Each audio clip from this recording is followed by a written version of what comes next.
to go. And at the end of the day, this is seen to be a sustainable venture. This is not a job. This is not about money. This is not about profit. This is not about business. If a mechanic has a problem with your car, you look for another spare parts. A lawyer, the worst you can get from any lawyer is to go to jail. But when it has to do with healthcare, come on. If anything goes wrong, you're endangering the family, you're endangering the society in general by the value of that individual. That's why I'm making a passionate appeal to Mr. President, to the Honorable Minister of Power, executives of Jinkos and Discos, and even the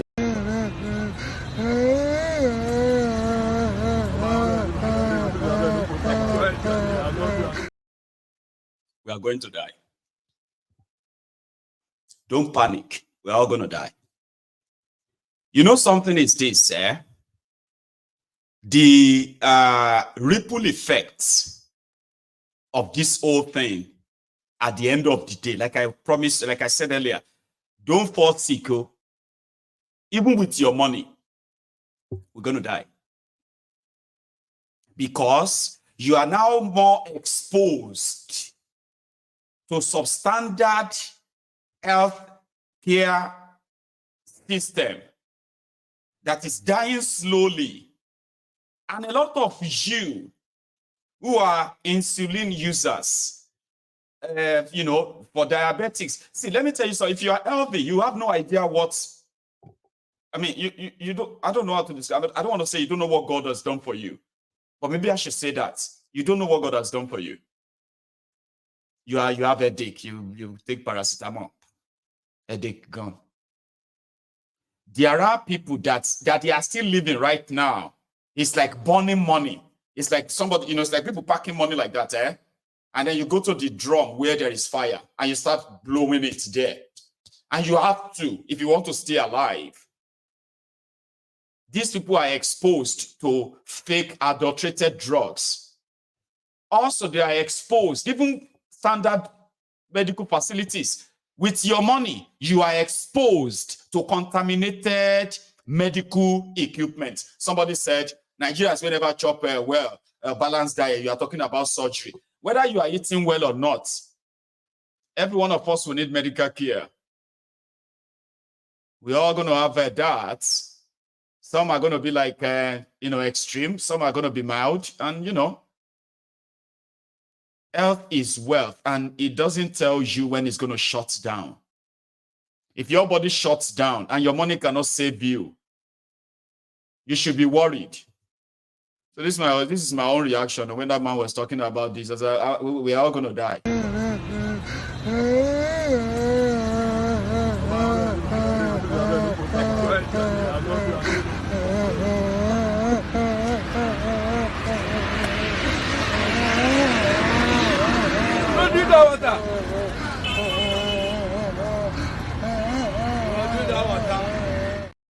That's the feeling. And this one is not about whether you are rich or poor. Use your sense here. Once your medical, you know, and you don't see Nigeria, they like to cut corners to save costs. It is ridiculous. And this is just the beginning. Fellow Nigerians, this is just the beginning. Fellow Nigerians, this is just the beginning. So let's go to the next one. This is the governor of Bokwari's state in Katsina. Remember that, I think it was last week as well, or last weekend. So the news then was that northern governors traveled all the way to America to go and discuss the insecurity of lives and properties in northern Nigeria.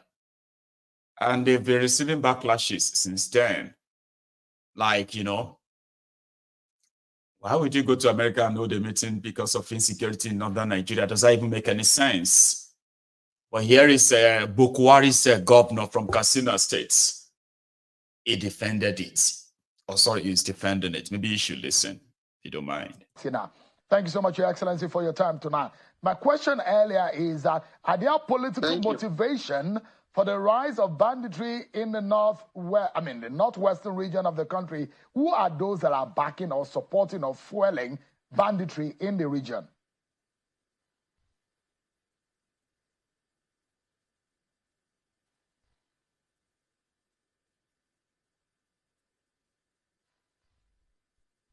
Your Excellency, can you hear me?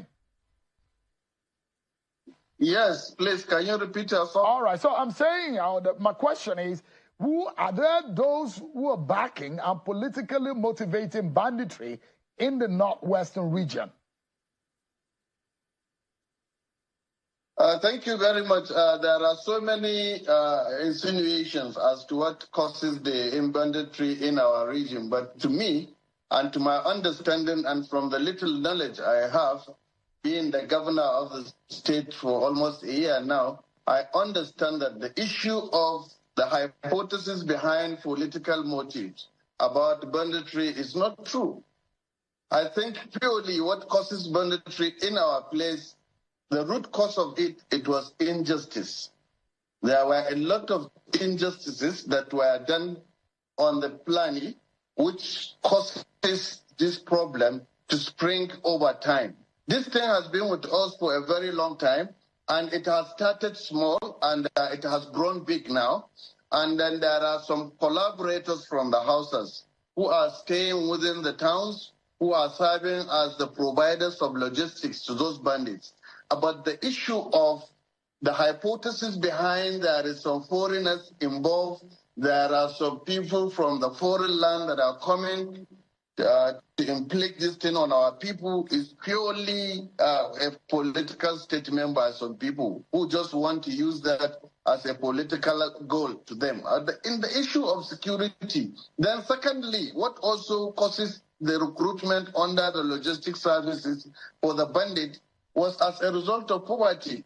Because surprisingly, with 2,000, 5,500 naira, you can be able to convince some of the youth to join into this exercise, which brings about money. And now it has turned out to be a business venture for the criminals, and the business venture for also some people who are in government, and some people who are in the security outfit, and some people who are being responsible for day-to-day activities of their people. Because these are so many reasons why that this banditry were unable to bring an end to it. Because you may not know who among those people that are surrounding you. It may be your driver, it may be your houseboy, it may be your blood brother, it may be your father, it may be your younger brother. So it can be anybody. Because we have caught so many people who are saddled with responsibility for people involved in this criminality. So this is something that is making it. Thank you so much. Nuisance Lele. Nuisance Lele. Is God not wonderful? That terrorist called governor could come on a TV, call the Fulani terrorists bandits, then turned around and accused Hausas. Some Hausas are also helping them. Helping who? Fulani terrorists, but he called them bandits. That madman said the reason for the increase in terrorism in the northwest, northeast, and the entire Nigeria is because of injustice. That is the reason why the Fulani are terrorizing us. It's because of injustice. So they call them bandits. They don't want to call them Fulani terrorists because the person talking there is a Fulani. Okay? So, and this terrorism, the guy is building excuses for the terrorists, okay, by pointing fingers everywhere, but themselves, they are the real sponsor for the, So he said it's injustice. the Igbos, like every one of us outside the Fulanis, we are all victims of injustice. Baba, we no carry gun, they kill people, okay? Eh?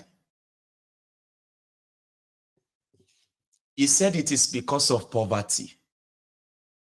Is there any part of Nigeria today that is not witnessing poverty? So the Fulanis, their own way of fighting poverty is to start killing us and kidnapping us for ransom because of poverty. The reasons why the Fulani and the Fulani terrorists and their sponsor, the reason why they are kidnapping us for money and killing some of us is because of injustice. And that's what they do all the time. They tell you, listen, what happened is that, you see, there are so many long-time injustice against the Fulanis. There are so many long-time poverty with the Fulanis. And that is why they are doing all of this. How come the Ogoni people are not killing us all over Nigeria now? How about the Jaw people, the Yoruba people, the people of from that same Niger Delta that is laying the golden goose, laying the golden egg, that is feeding these criminals? How come the Jaws are not coming out to kidnap all of us? Because at least they get the crude oil, but they know they smell them or taste them. How come that the Middle Belt towns, how come they did not form their own militia and start kidnapping and killing all of us all over Nigeria? Because they have been unjustifiably targeted and completely abandoned to their own faith by the criminals who are supposed to protect them. So that's a good reason to say, that's why we want to kill everybody in Nigeria. It's only Fulanis that will tell you that the reason why they are killing others, the reason why they are terrorizing Nigeria is because of injustice. It's because of poverty. Injustice from who? Well, that's their belief anyway. So they do have those who believe in that too. It's unfortunate, but anyway, they went to America because they felt like Nigeria can't really protect them, or Nigeria has no solution. Tifnubu has no plan, like Bukwari. So that's why they went to America to go and discuss the insecurity in northern Nigeria. I don't know if they came back with any solution. Those are the clowns in charge of the contraption. And that's why I'm not going to be your fan. If you are one of those who keep shouting, Nigeria will be great, I say, go shit down, Jare. I come, I won't see front. Shit down, Jare. You see, we need to be patriotic. Nigeria will be great. Shoshik will find. We need to see, turn left. Abalai, go right. I'll see front. There's no way it can. When some are doing everything they can to keep it in that bondage. Unfortunately. Talking about bondage and people continue to be victims of the criminals who are only more interested in themselves. Coastal highway of Debulumai and the matters arising. Let's leave landmark for now. Let's talk to those who are like the real owners, the indigenous people of the place that they have continually taken away from them, and those they want to kick out right now because of their coastal highway. And they know that it's not because of any coastal nonsense, okay? Because if truth should be told, right, it's pure about a land grab, and they know it too. So Debulumayu was putting up a show called the Stakeholders Meeting or something, where he was presenting checks to the supposed people that will be affected, whose property will be affected by their coastal highway. So I love this lady, this Arise lady. Met a few of the families who attended the Humai's charade show. Baba, your coastal road, if they post the picture like the Nigeria here, you better save them because it will always remain in the picture. Do you understand? Baba, I didn't know that Nigeria get islands. Well, we don't know about that place plenty. When I say Nigeria, I'm talking about using the context of a whole place now, okay? But you see this their coastal road that they said is going to Calabar. Going to the creeks. I'll tell you this one. No. It is a 740 or so kilometer. You see this one where you hear about Lagos, eh? Now Lagos be the easiest part. Nigeria, this Niger Delta Creek, Omo Island Day. You know what is called island? You see you see water, body of water, no land. And then you just see small, shining island on top water. It's called island. There are some smaller islands in that along. Once you begin to pass Ondo, Tifnubu will need to listen to this. Tifnubu will need to construct in some places. They will need to construct, bridge or bridges that will be like as long. You know that third mainland bridge in Lagos. That third mainland bridge built by Babangida in Lagos. See how that is. I think it's a 5 kilometer. How many kilometer?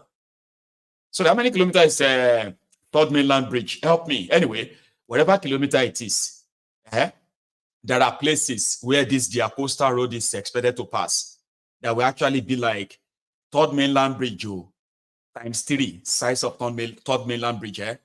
They will build a stretch of highway bridge that will be like 3 times the stretch of the third mainland bridge. Do you think Tifnubu has such plan? Okay. Whatever it is, for Lagos part, these people are not happy because they believe this is a scam to take their land. And they are not happy. But it seems that there's nothing they can do. So listen. Alignment. Sir, thank you very much for joining me. What are your thoughts on the new alignment that's been announced? We are not happy with the new alignment.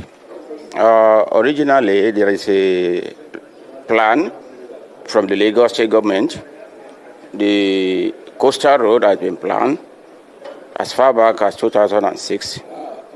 So I don't know the reason why should the Federal Ministry of Works now come and have a new alignment in which is going to affect the whole community of Okwaja. Someone from your community mentioned earlier in the stakeholders meeting that the new alignment is also just going to run through several ancestral homes. Yes. So can you expatiate on this a bit more? You see, let me tell you one thing. This when we are talking about the coastal alignment, the village has been there for, I can say, from century. And now the village is now going to be furnished with this new alignment, which is not okay for us. We are not happy with it. So what are you expecting the federal government to do now? We want the federal government to maintain the usual place which the Lagos state have already approved for the coastal road. And if the federal government don't do that? They don't do it.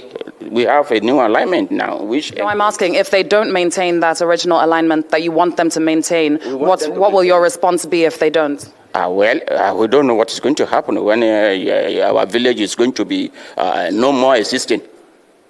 Thank you very much for speaking to us. Thank you all very much. So as you can see, there are several people here today who are aggrieved by the decision to change the coastal alignments, but the federal government continues to say that it's in the best interest of Nigeria and they're doing the best that they can. Compensation is expected for people affected even beyond the first 3 kilometers. The compensation that was handed out today is just the first bit of compensation. So it is going to be ongoing. Very soon I'm going to be heading down to communities past Landmark to see if any demolitions may continue to take place today and what's going on, because as we know, this is moving very quickly. Leila, thank you so much for your commitment to this story. It's such an important development. Now, I understand that you had the opportunity, unfortunately, we were technically down at the time, you had the opportunity to ask the minister a question. Can you shed a little bit more light on the interaction that you had with Minister Dave Umahi during the stakeholders Q&A? Absolutely. Well, to ask a question as much as he would let me, I had to ask the minister about the environmental impact assessment for this project. Now, according to the EIA Act of 1992, no project of this nature can be carried out without an approved environmental impact assessment, and it's the Federal Ministry of Environment that approves the assessment once it's been submitted. Now we understand that the ESIA for this particular project is in the works. What the minister is trying to say is that they have preliminary approval but not final approval. Now, I haven't seen anything with regards to preliminary and final approval in the EIA Act of 1992. Maybe I need to go back and do my own research, but to the best of my knowledge as it stands, you cannot start a project without an approved EIA, and that's what it looks like. However, people on the ESIA team did come up to me after that interaction, and they said that they would share information with me going forward. So let's see what they do share, because it's important that if they do have any source of approval, the media has access to that, because as it stands right now. Thank you, Jare Leila. You are doing your best, okay? But when it comes to those who are like land grabbers, they don't see compassion, they don't see humanity, they don't have anything of such. It is all about what they want to take. Everything else is inconsequential to them. A lawless society where rule of law doesn't exist, but rule of man or rule of men. And you want to have a country. You can keep dreaming that. So that's on the side, okay? Somebody sent me this. I don't know if you don't mind listening, right? Some of our people that escaped, some of our people that escaped or got released after being kidnapped in the Shagamu area. I just received that while we are here. And it is the audio recording of the two people that were released and what they were told. Is in Yoruba. I'm coming back to it. Before we talk about the recent victims of the kidnappings in Shagamu, Ogun State, very next to my town, Odogbolu, maybe we should spare time and sympathize with Shan George, whose 3-point-something million naira has been wiped off our bank accounts. Nigeria is a place where dog eats dog, you know, and here is a victim that probably will never believe she will be a victim. Now she needs help. Shan George, she's an actress, by the way. Cecilia Chigozie Okoro, that's the name of the person that has just wiped all the money in my account, 3.6 million into an OP account. I'm begging everybody, please, any bank, OP, I beg, make una help me. I take go beg una. I don't have any kobo anywhere again. What will I eat? I know if you beg, I beg una, help me anybody. EFCC, police, Nigerian police, I beg. I don't know the authorities, Zenith Bank, I'm begging you people, please. This just today, 3rd of May. This today, so 3rd of May 2024. It's not even up to an hour ago from now that I'm doing this video. I beg you people, please. Help me from OP, please. Help me reverse the money. 3.6 million, please. That's everything I have in my whole life. I don't get food for my house to chop now. I beg you people. Check my previous posts for the evidence. The phone number of the person I chatted with is a verified WhatsApp number. Please, MTN, all the people involved, EFCC, I beg you guys, I'm on my knees. Please help me, please. Reverse the money, please. I did not authorize it. And that's what Nigeria does to you. It's unfortunate that she has to use the social media to seek help. Because apart from that, she won't get that dime back. And Nigerians who are also like criminally minded, they were already there. So now only 3.6 million you get for bank. So why are you crying? Are you not an actress? Go and call this the sugar daddy now to give you the money back. Somebody who is smarter already don't move the money. A criminal enterprise, a contraption that is breeding criminals, a place where people normalize abnormalities. And if you get swindled or cheated, you are not smart. Okay? So for those who have become smart people, criminals, There are also those that will join you and condemn the political criminals, the elite that are looting Nigeria. They will say, why don't you go and face the politician? My friend, leave all these Yahoo boys alone, Jari. Yahoo boys is only trying to get back what they stole from our forefathers. That's what they say. They are forefathers. But now, when dog can't they eat dog now? So Shan George forefathers also enslaved your forefathers. Yeah, it is a place where abnormalities is normalized. And I hope, like African Wahala said, on your former crush, Shan George, I hope she gets all the help that she needs and gets her money back. Okay? And that's an example of what Nigeria